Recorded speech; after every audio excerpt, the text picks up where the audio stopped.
Semi circular है, ऐसे हमने बताया था कि नहीं, ऐसे इधर और ऐसे इधर, पूरा सर्कुलर है, लेकिन आधे में लोकसभा और आधे में राज्यसभा, ऐसे ही हुआ था।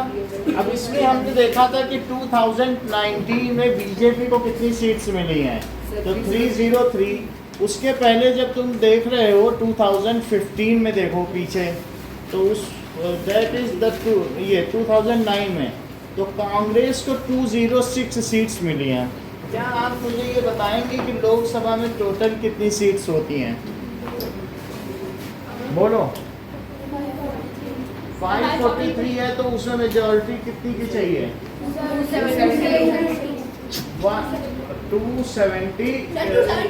272 की चाहिए। लेकिन 209 में देखो कांग्रेस को कितनी सीटें मिली हैं? 206 मिली है। तो इसमें जस्मिता बताइए, क्या वो मेजॉरिटी पार्टी है या नहीं? बोलो, बहुमत के लिए कितनी सीटें चाहिए? 272। उसको 206 ही मिली है, 272 चाहिए, तो है बहुमत कि नहीं है? कहाँ है बहुमत? 272 पा गई, 206 ही तो पाई है। कितनी सीट कम है उसको बहुमत से, बताओ। मेरा कहने का मतलब है जो 2009 के जो इलेक्शंस होते हैं, पार्लियामेंट्री इलेक्शंस, उनका क्या नाम होता है? जनरल इलेक्शंस, आम चुनाव, उनको क्या कहते हैं? जो उसमें पीएम चुना जाएगा और बहुत सारे मेंबर ऑफ पार्लियामेंट्स। जो राज्य स्तर पर चुनाव होते हैं बेटा, उसको क्या कहा जाता है? असेंबली इलेक्शंस, उसमें सीएम चुना जाएगा और जो और दूसरे एमएलए चुने जाएंगे। तो यहाँ पर अगर उसको 206 सीट्स मिली है कांग्रेस को, तो कितनी सीट्स कम है? 272। दैट इज, आप देख लीजिए 66 सीट। तो उसको अब अलायंस बनाना पड़ेगा। अलायंस का मतलब गठबंधन। तो दूसरे कई लोग मिल करके उसको सपोर्ट देंगे और कहेंगे हम सब लोग मिलकर सरकार बना रहे हैं। तो ये जो कांग्रेस ने गठबंधन बनाया था 2009 में, मनमोहन सिंह की सरकार आई थी, उस गठबंधन का क्या नाम था रेयान? यूपीए का फुल फॉर्म क्या है? यूनाइटेड प्रोग्रेसिव अलायंस, ठीक है। और ये जो बीजेपी ने तो खुद अकेले 303 सीट पा ली, लेकिन फिर भी उसने कुछ ग्रुप के लोगों के साथ चुनाव लड़ा था, उसका नाम क्या है? NDA, national democratic alliance. हाँ, तो जो एनडीए है उसमें बीजेपी और उसके सपोर्टिंग है, इसमें बीजेपी प्लस जो उसके अदर पार्टीज हैं। और इसका नाम क्या है बताओ? नेशनल। अभी किसकी सरकार है? एनडीए की। क्योंकि ऐसा नहीं है सिर्फ उसने, और भी बाकी लोगों को भी मंत्री बना रखा है। वैसे उसको फुल फ्लेज मेजॉरिटी है, चाहे तो बाकी से कहते तुम लोग हटो, अब तो हम अकेले आ गए, लेकिन इसने ऐसा नहीं किया, इसने उनको भी मंत्री बनाया। तो नेशनल डेमोक्रेटिक अलायंस, यानी राष्ट्रीय लोकतांत्रिक गठबंधन। और ये बोलो, यूपीए में कौन था? कांग्रेस और प्लस अदर पार्टीज। दिव्या, इसका पूरा नाम बताओ। बताओ भी, वो बताया नहीं, बयान करें। यूनाइटेड प्रोग्रेसिव अलायंस, यानी संगठित प्रगतिवादी गठबंधन, राष्ट्रीय लोकतांत्रिक गठबंधन। नेशनल का क्या मतलब होता है? राष्ट्रीय। लोकतंत्र है ना, तो लोकतांत्रिक गठबंधन, तांत्रिक गठबंधन। और उसके बाद इसको क्या कहेंगे? संयुक्त प्रगति, प्रोग्रेसिव वादी या प्रगतिशील गठबंधन। क्या आप मुझे बता सकती हैं दिव्या, जो यूपीए बना था 2009 में, उसके प्रधानमंत्री कौन थे? बोलो। मनमोहन सिंह थे। उसके पहले वाले में भी मनमोहन सिंह थे, लेकिन उसके बाद एनडीए बना 2014 में, तो उसमें प्रधानमंत्री ये मोदी बन गए। और 2014 के बाद फिर 2019 हुआ, तो उनको और सीट मिल गई। और वो फिर से लोगों ने उनका काम पसंद किया और उनको फिर से तो अभी 2 बार से एनडीए की सरकार चल रही है, उसके पीछे से 2 बार से क्या चल रही थी बोलो? तो उनकी यूपीए कांग्रेस तो उसका एक मेजर पार्टी थी, लेकिन फुल फ्लेज मेजॉरिटी तो नहीं थी, तो इसलिए ठीक है कि नहीं। 14 साल तक का शासन किसने किसने किया? जवाहरलाल नेहरू ने और इंदिरा गांधी ने। अगर मोदी इस बार जीत जाते हैं तो ये तीसरे प्रधानमंत्री होंगे जो 14 साल का शासन करें। अभी तक इनका 10 साल का ही शासन, ठीक है। 18 दिन का शासन किसने किया? प्रधानमंत्री। हाँ, इनकी कम किए। 1 दिन के प्रधानमंत्री कौन रहे? एक रात के गुजरारी लाल नंदा, 1 दिन बनाया गया, अगले दिन उठा दिया इंदिरा गांधी ने, ठीक है। तो उस 1 दिन के प्रधानमंत्री बनने के बाद फिर उनको क्या, क्योंकि जो प्रधानमंत्री बनता है उसको 80,000 रुपये प्रति महीना मिला, उन्हें जीवन भर मिलता है। सर उन्हें सिर्फ 1 दिन क्यों हटा दिया? हटा दिया फिर मतलब कुछ वो निर्णय लेने लग गए थे जो कांग्रेस के हित में नहीं थे, फिर हटा सर एक ही दिन में सपोर्ट खींच लिया। कोलिशन गवर्नमेंट क्या होती है? When single party is not getting full majority, then a group of parties together form a government, and such group is called coalition government। देखो ब्लू कलर से लिखा है, पढ़ो। आपने पढ़ा क्या? यहाँ पढ़ो, देखो कोलिशन वर्ड दिख रहा। सो कोलिशन का मतलब क्या है कि एक पार्टी को बहुमत ना मिले, 272 सीट ना मिले, सो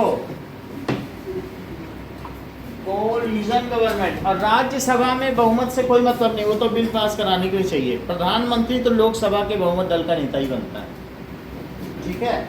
राज्यसभा में ऐसा कुछ नहीं है बहुमत होना, लेकिन फिर भी अगर संविधान में कोई संशोधन करना है तो राज्यसभा में भी बिल पास कराना पड़ेगा और लोकसभा में भी पास कराना पड़ेगा। लोकसभा में प्रधानमंत्री का बहुमत है, लेकिन राज्यसभा में प्रधानमंत्री का बहुमत नहीं है। फिर से समझो, कितनी सीट है? 243 है, और इसमें बीजेपी के पास 96 है। अब चाहिए कितनी बताओ यहाँ से जरा? 123 चाहिए कि नहीं? 122 चाहिए, और इसके पास 96 है। तो इस अब लोकसभा में प्रधानमंत्री के पास पूरा बहुमत था, तो उन्होंने आर्टिकल 371 था, है ना, वो उस 370 है ना, 370, हाँ जब तो 370, तो उसमें क्या था कि कश्मीर को भारत, उसको विशेष दर्जा था और वहाँ के लोगों को भारत में आने की अनुमति नहीं थी, यहाँ के लोगों को वहाँ जाने की अनुमति नहीं थी।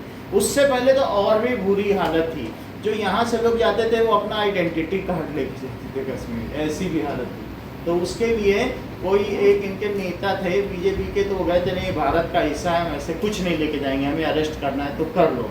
तो इंदिरा गांधी ने उनको अरेस्ट कर लिया, बोले आई कार्ड कहाँ? तो क्योंकि भारत का हिस्सा है तो हम क्यों कुछ लेके जाएं। फिर बाद में वहाँ का प्रधानमंत्री अभी तक भी थोड़े दिन पहले तक अलग रहता था, वहाँ प्रधानमंत्री वहाँ अलग है और यहाँ का अलग है, 2 झंडे रखते थे। यानी ऐसा कोई देश हो सकता है कि जहाँ 2 झंडे रखते हैं? तो इन्होंने क्या किया, लोकसभा में तो अपना पूरा कर लिया, पास कर लिया बिल कि हम इसे एबॉलिश करेंगे, और राज्यसभा में इनके पास 96 एबॉलिश कर पाएंगे? नहीं कर पाएंगे। तो इन्होंने बोला कांग्रेस के 40 सांसदों को, जाओ सब लोग ना सिंगापुर में देख के आओ कि वहाँ व्यवस्था कैसी है, नाली का पानी कैसे निकलता है, बहुत हाई फाई 7 स्टार होटल में ठहराया जाएगा। बोले अरे ये मौका तो आपको लेना चाहिए, हमको क्यों दे रहा है? जो पार्टी होती है रूलिंग वो लेती है। बोले नहीं हम तो बड़े दिल वाले हैं और हम तुमको मौका इस बार दे रहे हैं, हम तो जाते रहते हैं। तो उन्होंने 40 लोगों को भेज दिया सिंगापुर, और जो वहाँ पे गए तो उनके फ़ोन डेड करा दिए। डेड का मतलब कि यहाँ से फ़ोन अगर जाए तो वो लोग रिसीव ना कर सकें। तो वहाँ वो एयरपोर्ट में वो लोग उतरे, एयरपोर्ट में बोला गया कि आपको अभी वेट करना पड़ेगा 6 घंटे, और फिर हम आपको आपके होटल भेजेंगे। वहाँ उनको खूब खातिरदारी की गई, वही एयरपोर्ट पे उतर गया उनका विमान। और यहाँ इन्होंने बिल पेश कर दिया, यहाँ फ़ोन किया तो जा रहा, अरे तुम लोग कहाँ चले गए और वापस आओ जल्दी, अगली फ्लाइट से, यहाँ बिल आ गया है। उनको फ़ोन ही नहीं पहुँच रहा है। अब तब फिर जब अगर मान लो 40 मेंबर इसमें से कम कर दो, तब तो कितने आराम से पास हो जाएगा बिल। समझ में आ गई बात कि नहीं? तो अब कितने मेंबर हो गए? 40 हटा दिया तो 203 और 3-4 लोग इधर उधर इनके जो घटक दल के नेता थे उन्होंने भी दे दिया वोट, हाँ हाँ होना चाहिए। और जैसे ही ये बिल पास हुआ इन्होंने फ़ोन कर दिया सिंगापुर में उनका आप लोगों को वापस बुलाया गया है, ये दौरा कैंसिल हो गया है, उनको वापस ही भेज दिया, एक दिन भी होटल में रुक नहीं पाए। बोले ये तो धोखा कर दिया तुम लोगों ने हमारे साथ। तो समझो कि कितनी प्रैक्टिस चली जाती है, ये इसको कहते हैं राजनीति, है ना। भनक तक नहीं लगने देने, तो उनको मालूम होता ये सब होने वाला है, तो क्या वो जाते? तो अब पहले राज्यसभा में प्रस्तुत कर दिया बिल, जबकि पहले जहाँ मेजॉरिटी होती वहाँ किया जाता है। तो इन्होंने कहा कि नहीं यहाँ पास करा लो, वहाँ तो हमारी मेजॉरिटी है, ये वहाँ कल कराएं, करा लिया अगले दिन वहाँ। और फिर उसके बाद सब हट गया। अब कश्मीर में ना पत्थरबाजी होती ना कुछ होता, लोग वहाँ, यहाँ के लोग तो यहाँ ही हैं, और उधर के लोग भी कह रहे हैं कि आर पार खोल दो, सारे बंधन तोड़ दो। पीओ के वाले कहते हैं कि हमको अपने में मिला लो। यहाँ तो कितना अच्छा हो गया। तो अब अगर ऐसा हो गया तो पीओके को हम बिना लड़े ही अपना कश्मीर वापस ले पाए, क्योंकि वहाँ के लोगों ने खुद विद्रोह कर दिया कि आप ऐसे रख रहे हो उनको इतने दिन से, और वहाँ देखो कितनी सुविधा दी जा रही है, छात्राओं को लैपटॉप दिया जा रहा है, बहुत सारी स्कीमें भी बहुत दी गई। हम तो 2 साल लद्दाख में रहे, फ्री में बांटा जाता था, अनाज फ्री ले लो। हम जहाँ इलाज करा रहे हैं वहाँ लद्दाखी लोग भी आ रहे हैं इलाज करा, सब कुछ फ्री। तुम्हें कुछ क्यों? क्योंकि अगर हमारे आदमी वफादार वहाँ रहेंगे तो हमें अलग से सैनिकों की क्या ज़रूरत पड़ेगी, वही नहीं घुसने देंगे, पीट पीट के भगा देंगे, कोई रहने देगा। तो ये भी एक प्रैक्टिस चली कि सैनिक की बजाय वहीं के लोगों को तुम ज़्यादा दो, तो इससे क्या होगा, तुम्हारे यहाँ घुसपैठ ही नहीं होगी। वो लोग तो वफादारी करेंगे कि नहीं, क्योंकि उन्हीं के बीच में तो मिलजुल करके काम होता ये चीज़। तो जो भी हो, तो ये राजनीति में आप देख लें कि कैसे कैसे स्ट्रोक चले जाते हैं, ये बहुत बड़ी बात है, ऐसे चाल चलते हैं लोग। तो कोलिजन गवर्नमेंट हमने आपको क्या बताया, बताइए? That is if a party collision. तो कोलिजन गवर्नमेंट का क्या मतलब है? If a party is not getting full majority, is not getting, देखो उसमें लिखा भी है 272, ठीक उसके ऊपर पढ़ो, getting full majority, then 2 or 3 parties come together, ठीक है, टू फॉर्म गवर्नमेंट। उसको गठबंधन सरकार कहते हैं, फॉर्म गवर्नमेंट। लेकिन सब पार्टी की अपनी अपनी आइडियोलॉजी होती है। कई बार क्या होता है, एक पार्टी जो कर रही है दूसरे लोगों को पसंद नहीं आता, वो अपना सपोर्ट खींच लेती है, तो गठबंधन सरकार गिरती भी बहुत है। सब पार्टी एक जैसी तो होगी नहीं, तो वो कहेंगे नहीं हम सपोर्ट वापस ले रहे हैं, तुम सही काम नहीं कर रहे। वास्तव में सपोर्ट सही काम की बात नहीं होती, क्योंकि जो पैसा आता है ना, कहते हैं हमको 500 करोड़ दो, हमारे बैंक में डालो, वहाँ भ्रष्टाचार की बात होती है। ऐसे काम को कौन देखता है? नहीं। तो this is called collision government. Collision government. अच्छा ये बताइए आद्या कि अपोजिशन लीडर भी होता है क्या वही लोकसभा में? एक होता है कि मेजॉरिटी पार्टी का लीडर, वो पीएम है, और अपोजिशन लीडर भी होगा। अपोजिशन लीडर बनने के लिए कितने सीट्स होने चाहिए? 10%। 543 है, इसका 10% निकालो, तो 80 से 1 घटा 10 का मतलब है 54.3 हुआ, यानी 55 सीट चाहिए। इस समय कांग्रेस के पास 40 सीटें हैं, तो कांग्रेस अपोजिशन का लीडर बनने के लायक भी नहीं है, क्योंकि इस समय बहुत कम सीटें मिली। सीधा कहाँ 206 से उसको कितनी मिल गई? इस बार 40 सीट्स हो गई, तो फिर भी उसको अपोजिशन का लीडर बनाया गया है। बोले अब कोई नहीं है तो क्या करें, तुम ही बन। बाकी किसी के पास 4 सीट है, कोई 2 सीट। जब 300 पार एक ही ले लेगी तो दूसरों को क्या मिलेगा? तो अब देखिए इसके आगे पढ़ो, क्या कहा गया है, ये मुझे बताइए कि लोकसभा का कार्यकाल कितने साल का होता है? What is the tenure of Lok Sabha? बहुत अच्छा। जैसा कि शौर्य ने बताया हम सबको कि लोकसभा होती है लोअर हाउस, पार्लियामेंट में दिल्ली में बैठती है लोकसभा लोअर हाउस, और इसका टेन्योर कितना है? 5 इयर्स के बाद फिर 2009 के बाद 2014 का इलेक्शन हुआ, राज्यसभा का कितने साल का कार्यकाल है? चलो, सो ये है अपर हाउस, अपर हाउस, इसका 6 इयर्स का है। चेक करो कैसे, बहुत इंटरेस्टिंग है। 243 मेंबर्स हैं, 243 के 3 टुकड़े करो, 243 है, जरा 3 से डिवाइड करो तो क्या 81 आएगा? तो 3 1 या 3, तो ये 81, ये 81 और ये 81। इनको मान लो तुमने 2000 बोला कि तुम लोग निकल जाओ, 2000 में इनको अभी तुम इनको जैसे मान लो कि 2000 में इनको बोल दिया आप लोग अब बदल जाएंगे, कोई और आ जाएगा, तो इनकी जगह नए मेंबर आ जाएंगे। फिर 2002 में इनसे बोला तुम हटोगे, तुम्हारी जगह नए मेंबर आए, यहाँ आ गए 2000 में, 2000 में आ गए नए मेंबर, यहाँ 2002 में आ गए। फिर 2 साल बाद इनसे क्या कहा जाएगा? 2004 में कि अब तुम हट जाओ, अब 2006 में इनको हटाया जाएगा। क्या इनके 6 साल पूरे हो गए तब तक? और फिर इनको हटाया जाएगा 2006 के बाद क्या था? क्या इनके भी 6 साल हो गए? फिर इनको कब हटाया जाएगा? 2010, इनके भी 6 साल हो गए। फिर ऐसे चक्र चलता है 6 साल। तो राज्यसभा को कोई डिसॉल्व नहीं कर सकता, पूरा भंग नहीं होती, वो हमेशा जीवित रहती है।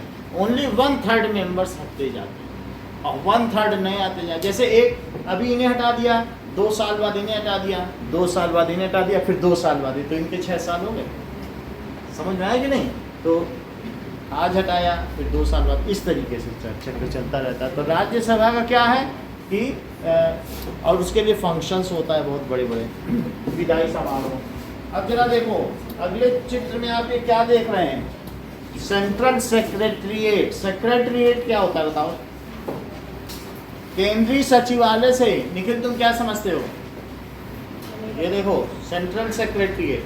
क्या तुम्हें ये बात मालूम है कि भारत में सबसे ज़्यादा इंटेलेक्चुअल ज्ञानी लोग को सबसे बड़ी जो पोस्ट है गवर्नमेंट सर्विसेज में कौन सी? IAS, Indian administrative. सबसे ज़्यादा नॉलेजेबल पर्सन IAS बनता है। और फिर वही जैसे RAS मतलब Rajasthan administrative services, GS Gujarat administrative. एक है सेंट्रल केंद्रीय की बने और एक है कि राजस्थान की बने। वहाँ न बन पाए फिर यहाँ ट्राई कर ले, यहाँ बन जाए। तो IAS में से ही एक डिस्ट्रिक्ट मजिस्ट्रेट जिलाधिकारी बनना। जिलाधिकारी जो बना होगा ना या जोधपुर का, बोलेगा 3 दिन तक छुट्टी रहेगी, जिलाधिकारी का आदेश आया है 3 दिन छुट्टी। वो कहते 5 दिन सब कार्यालय बंद, सब बंद है।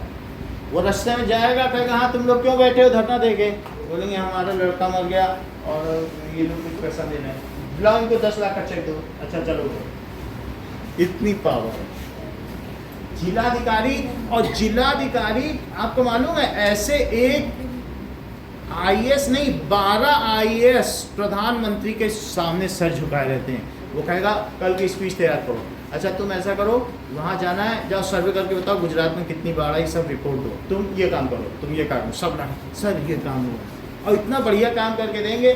सब स्पीच उनकी तैयार है, सब सिंगापुर जाने वाली स्पीच सब पहले से, सिंगापुर के बारे में सारी जानकारी लो। IAS लोग लगे हैं। इवन ऐसा नहीं है, इवन अपोजिशन लीडर की पार्टी को भी एक IAS मिलता है और सारे मंत्रियों को भी एक IAS मिलेगा। और प्रधानमंत्री को कितने मिलेंगे? 12 IAS।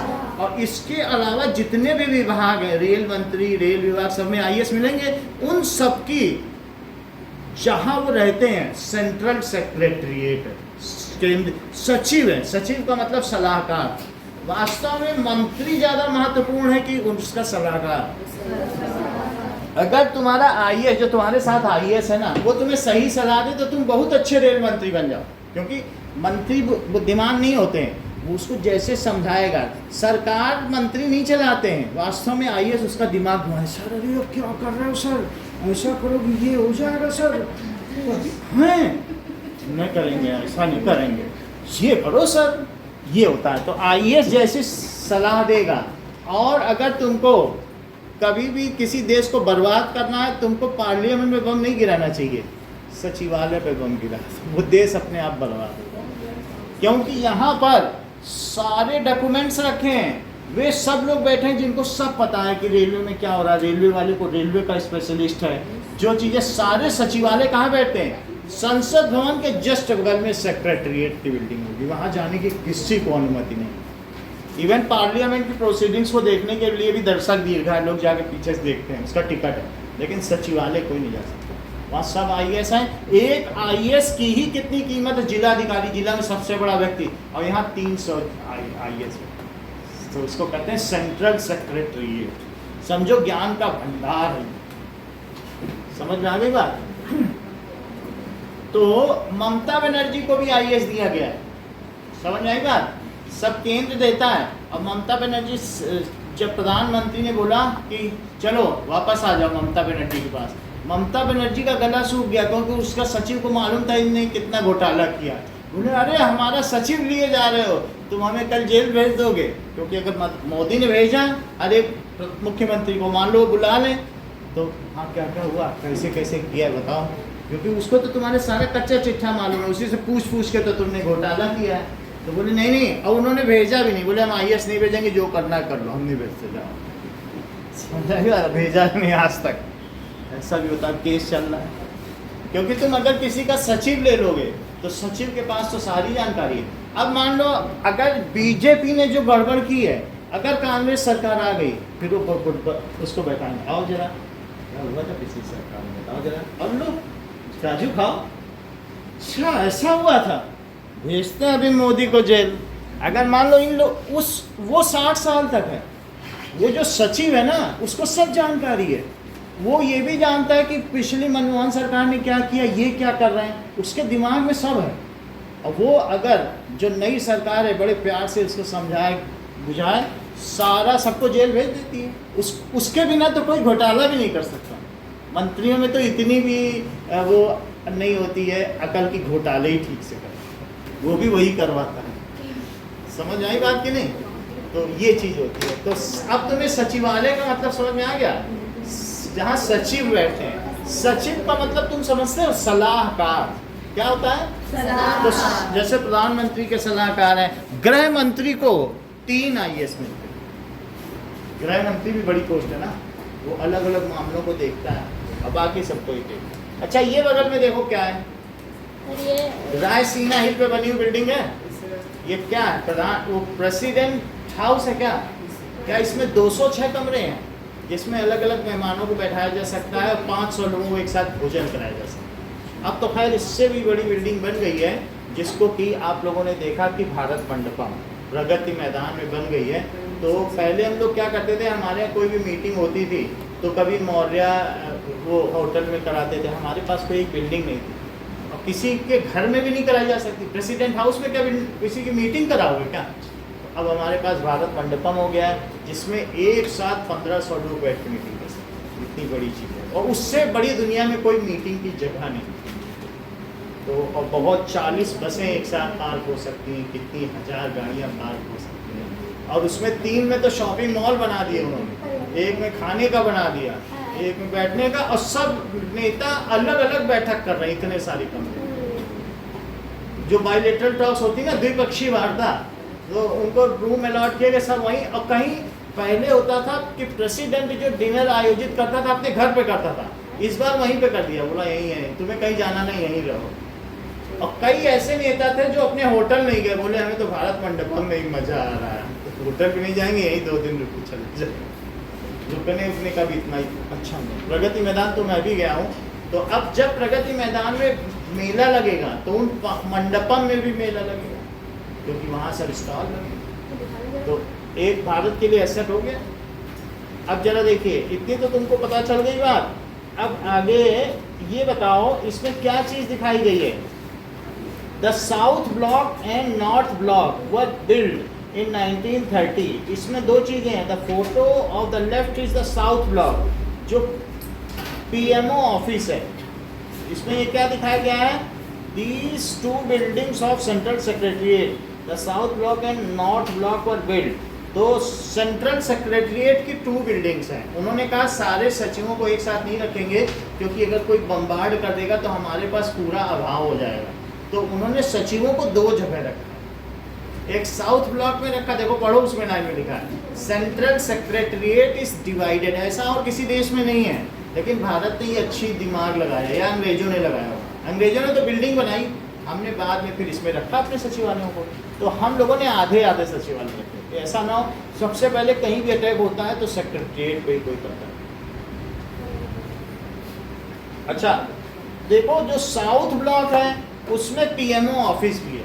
पीएमओ ऑफिस का मतलब प्रधानमंत्री कार्यालय भी और सचिव भी बैठते हैं।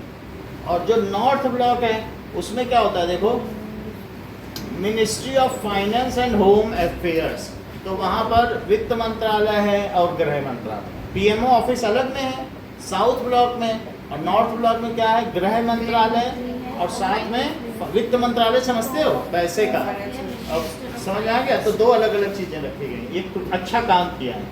द अदर मिनिस्टर्स किसमें होते हैं बताओ, are located in various buildings. और इसके अलावा और भी बिल्डिंग्स हैं, उनमें भी कुछ कुछ अलग अलग मिनिस्टर्स बैठते हैं, बट सेक्रेटरीट यही 2। मिनिस्ट्री अलग अलग हो सकती है, सेक्रेटरी वहाँ मिलने जाएगा अपना काम, लेकिन बैठेंगे सब सेक्रेटरी। अच्छा अब जरा देखो आगे, who are the people in parliament. जो पीपल बैठते हैं पार्लियामेंट में वो कौन लोग हैं। सो यहाँ पर आप देखिए कि नीचे एक टेबल दिया गया है, तो वो लॉ मेकर्स हैं। आपको मालूम है हमारे यहाँ डेमोक्रेसी की 3 ब्रांचेस कौन कौन सी हैं बताइए। तो डेमोक्रेसी की 3 ब्रांचेस हैं। एक है लेजिस्लेटिव और एक एग्जीक्यूटिव और तीसरा जुडिशियरी। अच्छा बोलो, कंट्री लेवल पर जो लेजिस्लेटिव है वो कौन है, जो कंट्री लेवल है।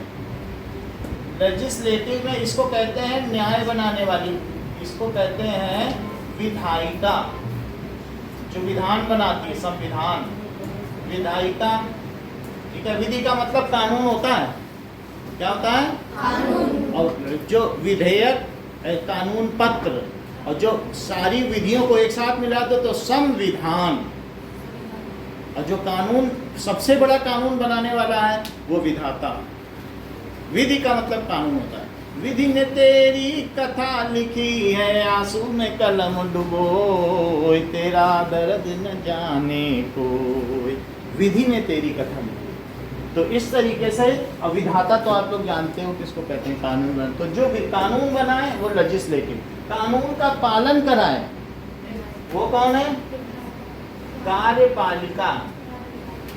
कानून कौन बनाएगा, पीएम एंड एमएलएज। पीएम यहाँ रहेगा तो पीएम भी रहेंगे, तो एमएलएज रहेंगे, ये sorry MP, member of parliament. And one, साथ ही में उन्हीं में से एक कौन बन सकता है, प्रधानमंत्री। वो एमपी यही है। कंट्री में तो एमपी ये पीएम होगा ना। अच्छा कार्यपालिका में क्या, ऐसा तुम समझिए आईएएस आईपीएस और तुम्हारे स्कूल के टीचर भी रहेंगे इसमें। बोलो, ऑल सेंट्रल गवर्नमेंट के सभी। अगर नोटबंदी हो रही है तो जो कार्यपालिका कराए, तुम्हारे स्कूल और के टीचर जो चुनाव करवाने भी जाते हैं, नोटबंदी हो तो हो सकता है टेबल लगा लगा के बैठे, आइए 2000 का नोट बदलिए, लीजिए लीजिए। तो ऐसा भी हो सकता है। जो सेंट्रल गवर्नमेंट के कर्मचारी है ना, बैंक के कर्मचारी, सब इसी में है। ऑल सेंट्रल गवर्नमेंट के, ऑल सेंट्रल गवर्नमेंट एम्प्लॉइज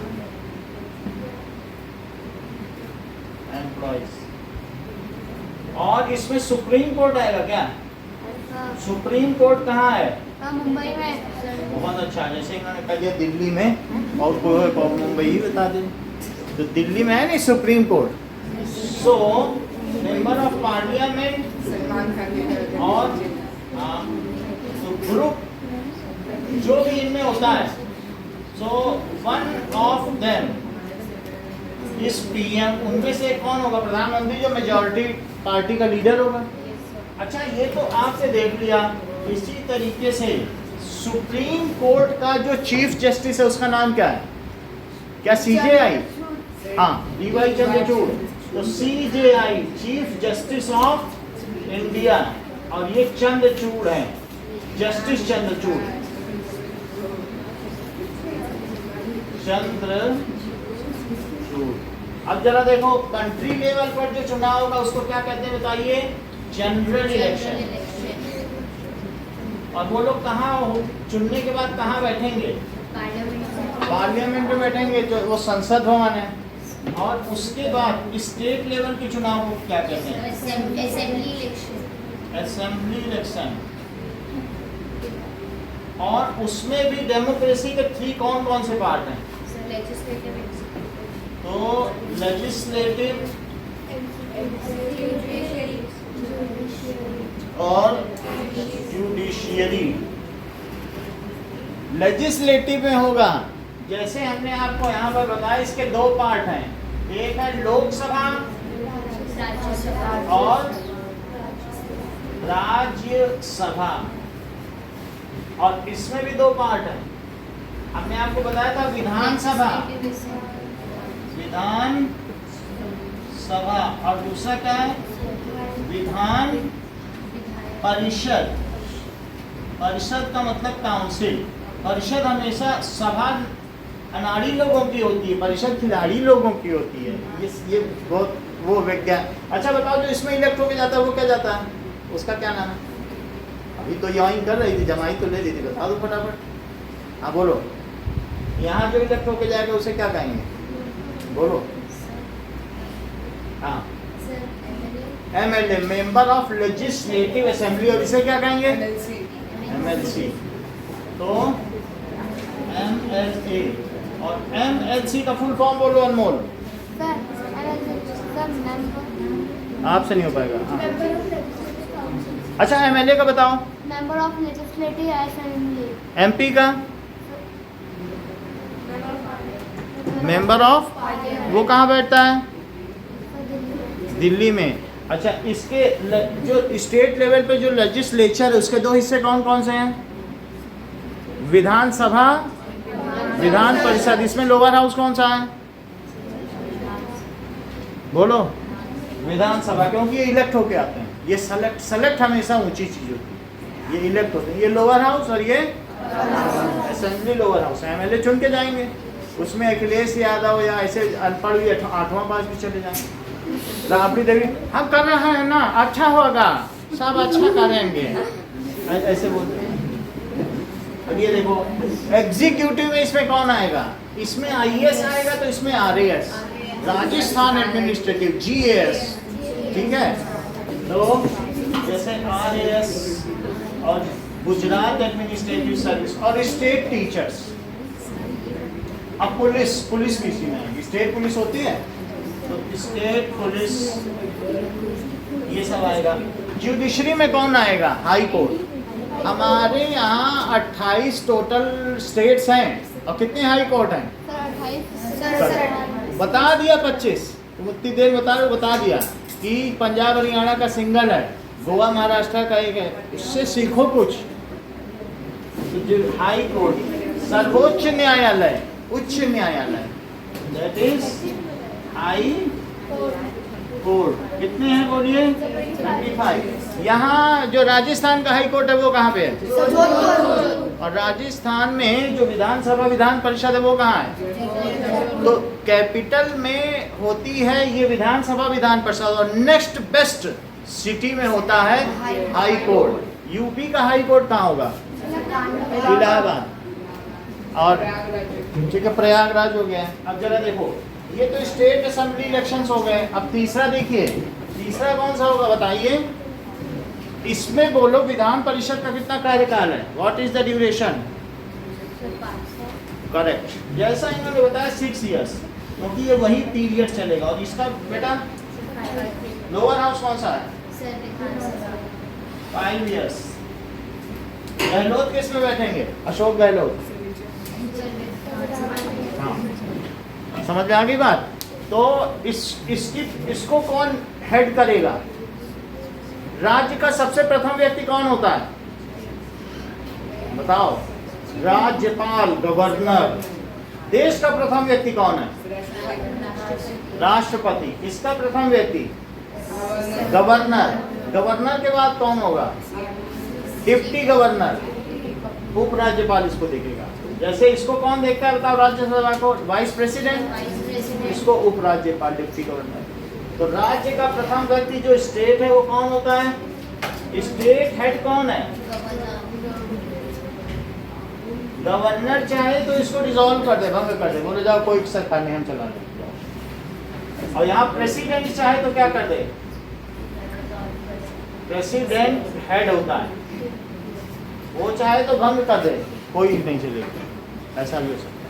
अब लोकल इलेक्शन में 3 अलग अलग बताइए। लेजिस्लेटिव, तो वो क्या होगा कि सिटी लेवल पर या लोकल होगा, स्टेट, ठीक है।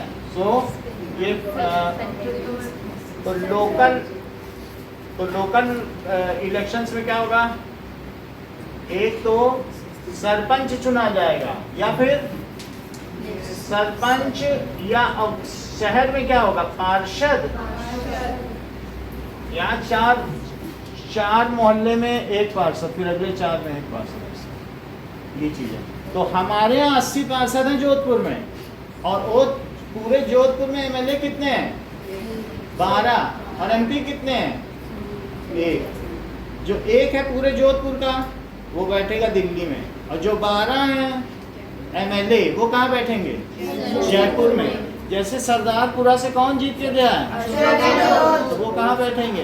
सरदारपुरा। अरविंद नगर से कोई और जीत के गया है, सरदारपुरा से है। और इसी तरीके से गोल्डन जुबली कॉम्प्लेक्स से कोई और जीत के गया है, और इसी तरीके से सब अलग अलग वो वहाँ बैठेंगे जाके। अब लेकिन ऐसे 4-4 मोहल्ले से, 4-4 चौराहे से, वार्ड से कौन चुन के गया है? वो सोजती गेट घंटाघर के पीछे जाएंगे, और वहीं सब झाड़ू वाले भी खड़े रहेंगे। वो सब कार्यपालिका है। बोलेंगे हैंड्स अप तो झाड़ू लेके अप, हैंड्स डाउन झाड़ू लेके डाउन, झाड़ू ऐसे दिखाते रहेंगे। खूब परेड होती है उनकी झाड़ू के साथ, एक हाथ में बाल्टी, एक हाथ में झाड़ू। हाँ होती है, कभी गए नहीं हो, देखा नहीं, ठीक है।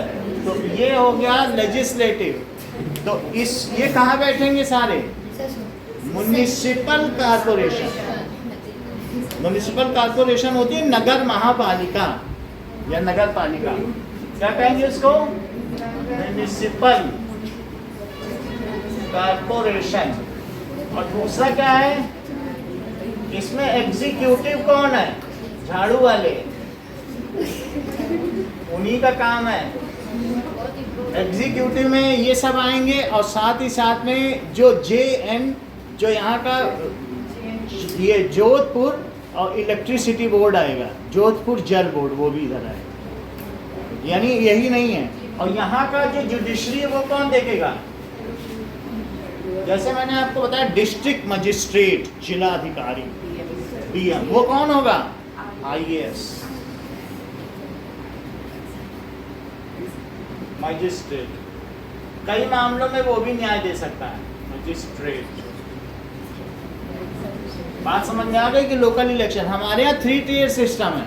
3 टियर सिस्टम का मतलब है हमारा जो फेडरल स्ट्रक्चर है, केंद्र ने राज्य बना दिए और राज्य ने अलग अलग शहर पर आम पंचायत बना दी। तो हम 3 लेवल पर हैं, और हमारे यहाँ कुल 20 लाख लोग पावर शेयरिंग का हिस्सा है। अगर इन सबको मिला लो कितने लाख लोग हैं, जबकि दूसरे देशों में 2000 से ऊपर नहीं पहुँच सकते। समझ लो कितनी एक्सटेंसिव हमारे यहाँ की डेमोक्रेटिक व्यवस्था है। हर 2000 लोगों मिल जाओगे तो उसमें एक सरपंच मिल जाएगा घूमते घूमते। तो हर पावर शेयरिंग कितने लोग आनंद उठा रहे हैं जब से पंचायती राज बनाए। ये राजीव गांधी का सपना था जो कि उन्होंने पूरा किया। उन्होंने कहा हम 3rd टियर की भी गवर्नमेंट बनाएंगे। क्यों? क्योंकि 3rd टियर की गवर्नमेंट हमने बताया दयाराम भाटी रहता है, उसको बोल देते हैं कि हमारे यहाँ का सीवर जाम है, करवा देगा काम। तो ये बात क्या हम उससे बोल सकते हैं जो सरदारपुरा में जीत के वहाँ बैठा है? वो तो कितना ऊंचा जयपुर चला गया, और ये तो हमारे बीच ही में रहता है। नहीं बैठे तो कॉलर पकड़ के ले आओ, कराओ उसको काम। वो चीज़ है। तो कितना हो गया? पावर शेयरिंग की वजह से उसको पैसा मिला है, उसे अगली बार भी जीतना है, हर चीज़ वो करा देगा। ऐसी कोई चीज़ नहीं है। पार्क में उससे बोल दो कि ये सब सफाई कराओ, ये कराओ, कुछ भी कहो, तुम्हारे एक फ़ोन की देर है, सब तरह। सड़क पे पानी भर रहा है तो सड़क प्लेन करा देगा, अच्छी सड़क बोलते हैं, कुछ भी करा देता है। तो इस तरीके से अब आप जरा देखिए, अब आपको टोटल पूरी तीनों चीजें पता चल गई। 3 तरीके के कौन कौन से इलेक्शंस होते हैं बोलो,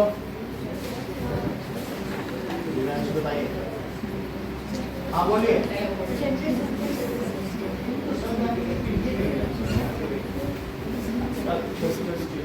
अच्छा, स्टेट लेवल पर जो लेजिस्लेटिव उसके 2 पार्ट कौन कौन से हैं?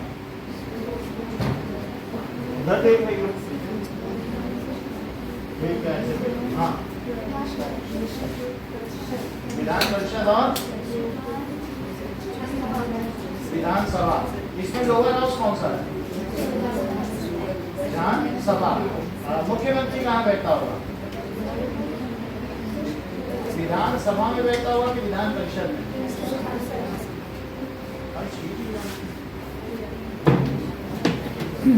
डिस्ट्रिक्ट मजिस्ट्रेट किस कैडर का होता है? हाँ, डिस्ट्रिक्ट मजिस्ट्रेट का जो जिलाधिकारी है। ये तुम्हारे बहुत बड़ी बात है तो। तभी इनके पापा आज मिलने आ रहे। Okay, you are the people in parliament. कल रात को आ गए ना आपके पापा, बाहर गए थे ना? कल 7:30 बजे का टाइम दिया था उन्होंने मिलने का। कहते थे हमारे बच्चे आंसर नहीं देते हैं, हम देख रहे हैं वीडियो में, आप कुछ नहीं बोलते हो। हम क्या करें, नहीं दे रहे तो सब तो दे रहे हैं, नहीं इसमें हम क्या कर सकते हैं बताओ? मैंने हमारा बच्चा क्यों नहीं दे रहा?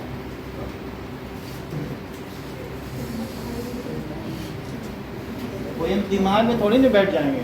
उनको अच्छी रोटी घी लगा खिलाओ, सूखी रोटी नहीं खिलाओ, कैसे देगा? अब जरा देखो, लोकसभा, पहली लोकसभा 51 to 52 चली, तो ज़्यादा नहीं चली इलेक्शन ईयर्स। 51 to 52, 61। फिर उसके बाद अगला इलेक्शन ईयर कब हुआ? मतलब इलेक्शन ईयर 51-52 है, थोड़ा इलेक्शन 51 में हुआ, अब 52 तक चला। 1-2 दिन में तो इलेक्शन हो नहीं जाते। जैसे मान लो दिसंबर में शुरू हुए, जनवरी तक चलते रहे, तो इलेक्शन ईयर 51-52 है। पढ़ो टेबल में। और कितना वोट हुआ? 61। और धीरे धीरे आप ये देखो, जो 2009 में है वो अभी आउटकम 67% है। तो बोलो डेमोक्रेसी में लोगों का विश्वास बढ़ा है कि घटा है? जरा देखो परसेंटेज। अगर ज़्यादा लोग इन्वॉल्व हो रहे हैं, इससे क्या पता चलता है? यानी वोटर्स टर्न आउट, इसको क्या कहते हैं? Voters. If voter turn out is more, that means the belief of people in democracy is more. नहीं तो कोई वोट ही ना डालने जाए। अगला पेज देखिए, यहाँ क्या दिखाया जा रहा है? The photo shows a few women members of parliament. हमारे पार्लियामेंट में जो है इसमें 50% है फीमेल। जो सरपंच हैं आधी महिलाएं हैं। लेकिन ये दोनों लोग ऐसे बदमाश हैं कि 50% को बिल को मंजूरी नहीं दे रहे। कह रहे हैं कि फिर हमारा कैरियर का क्या होगा? डायलॉग हम 50% औरतें आ जाएंगी तो फिर हमारे यहाँ से औरत खड़ी हो जाएगी सरदारपुरा से। तो मतलब रिजर्वेशन देने से यही होगा ना। जैसे अभी क्या है, अभी 10% या 12% ही फीमेल है, लेकिन अगर ये 50% कर देंगे तो बहुत सारे जो पुरुष नेता हैं उनका कैरियर खत्म हो जाएगा, क्योंकि उन सीटों से, उन कंस्टिट्यूएंसी से कोई और खड़ा होने लगेगा। इसलिए ये लोग बिल नहीं पास कराना चाहते। हर बार बिल आता है, हर बार लटक जाता है। ना बीजेपी पास कराना चाहती, ना कांग्रेस, क्योंकि उनका मुंह सूख जाता है हमारा कैरियर क्या होगा। कोई पावर शेयरिंग नहीं करना चाहता ना। तो और ये जब नया नया बना था तो इसमें लोगों ने कहा ठीक है रखो 50% हमें क्या है। लेकिन जो पहले से मौजूद हैं वो करना चाहेंगे? नहीं करना चाहेंगे। अब जरा देखिए, so this issue is unresolved. ये देखो, रिप्रेजेंटेटिव वाला इशू अभी भी अनरिजॉल्व है कि 50% औरतों को यहाँ पर पावर शेयरिंग मिले। इस फिगर से आप क्या समझते हो, जो इंडिया का फिगर है? 543 सीट्स की कंस्टिट्यूएंसी यहाँ दी गई है। ग्रीन रीजन क्या बताता है? यानी जो शेड्यूल ट्राइब है वो परमानेंटली, वो शेड्यूल ट्राइब ही वहाँ से चुनाव लड़ सकता है। वहाँ पर अगर कोई पंडित है तो वो कभी वहाँ से नहीं खड़ा हो सकता है। वो उसे अगर खड़ा भी होना है तो कहीं और जाए खड़ा हो। उस जगह में रहने वाला वहाँ सिर्फ कौन खड़ा हो सकता है? वैसे देखा जाए तो ये इक्वलिटी नहीं है, या वहाँ वैश्य हो या मान लो क्षत्रिय नहीं खड़ा हो सकता है, आप कहोगे इक्वलिटी नहीं है, लेकिन फिर भी ऐसा ही चल रहा है। वो शेड्यूल ट्राइब के लिए परमानेंटली, क्योंकि 90% लोग वहाँ के कौन है? Scheduled tribe. अच्छा, अब देखो जो शेड्यूल कास्ट लोग होते हैं जैसे मोची, नाई, कहार, चमार, धोबी, भंगी, तो वो सारे लोग, उनके लिए ब्लू कलर का है। तो कितने सीट्स हैं इनके लिए बताओ शेड्यूल कास्ट के लिए? 84। और बाकी जनरल के लिए कितने हैं? तो ये कंस्टिट्यूएंसी, कुछ कंस्टिट्यूएंसी बड़ी क्यों है, कुछ छोटी क्यों है बताओ? ये सही कह रहे हैं कि 20 लाख लोगों से मिलकर एक कंस्टिट्यूएंसी बनती है, जैसी रिया ने बताया। और कई कई जगह जैसे जम्मू है, हिमालय में, वहाँ बहुत बड़े रीजन में कुल मिला के 20 लाख लोग रहते हैं। और यूपी में छोटी छोटी है, इसका मतलब है कि वो डेंसली पॉपुलेटेड है। तो जहाँ पॉपुलेशन डेंसिटी ज़्यादा है, 20 लाख लोग हुए नहीं कि एक एरिया बना दिया। समझ में आ गया कि नहीं? और राजस्थान में बड़ी बड़ी दिखाई गई कि छोटी छोटी? क्योंकि यहाँ पर भी बालू ज़्यादा है, तो बहुत डेजर्ट। तो बिहार में भी काफ़ी कितना डेंस है देखो। तो आप इससे क्या पता लगाते हैं कि वहाँ पर डेंसली पॉपुलेटेड है कि नहीं? और कई आप देखो एमपी में भी बड़े बड़े रीजन हैं, और ईस्ट में भी बहुत पहाड़ और होंगे, जंगल होंगे, तो वहाँ बड़े बड़े थोड़े ही लोग होंगे। समझ में आए कि नहीं? ईस्ट में देखो। और गुजरात में भी बहुत जगह तो कच्छ का रन है, दलदली एरिया है, वहाँ एक होगा। गुजरात, कश्मीर में तो आप देख लो बहुत दूर दूर में एक एक है, थोड़े से ही हैं। और साउथ में केरला में बड़ी डेंस पॉपुलेशन है, केरला में। इस तरीके से आप देख सकते हैं टोटल कितनी ऐसी सीट्स हैं जिसमें जो अनरिजर्व है। बताओ नहीं, देखिए थोड़ा सा हम सोच रहे हैं कि अभी 6 महीने में एक आंसर निकालने तो मेरा सफल हो जाए, क्योंकि हर बार में ये तो हाँ बोलो, टोटल अनरिजर्व कितनी है कंस्टिट्यूएंसी जो जिसमें कोई भी खड़ा हो सकता है? बोलो। 412। शेड्यूल्ड कास्ट के लिए कितनी है? और शेड्यूल्ड ट्राइब के लिए? तो इस तरीके से इन दोनों को जोड़ दिया जाए तो कितनी रिजर्व सीट है? 543। नहीं, सिर्फ दोनों को जोड़ो, शेड्यूल्ड कास्ट और शेड्यूल्ड ट्राइब, रिजर्व सीट्स कितनी है? 131 सीट्स रिजर्व है। इतनी बात समझ में आ गई? अब इसमें 4th और 5th चैप्टर भी है क्या? Yes, sir. तो इसको कल करना Understanding laws of ये है।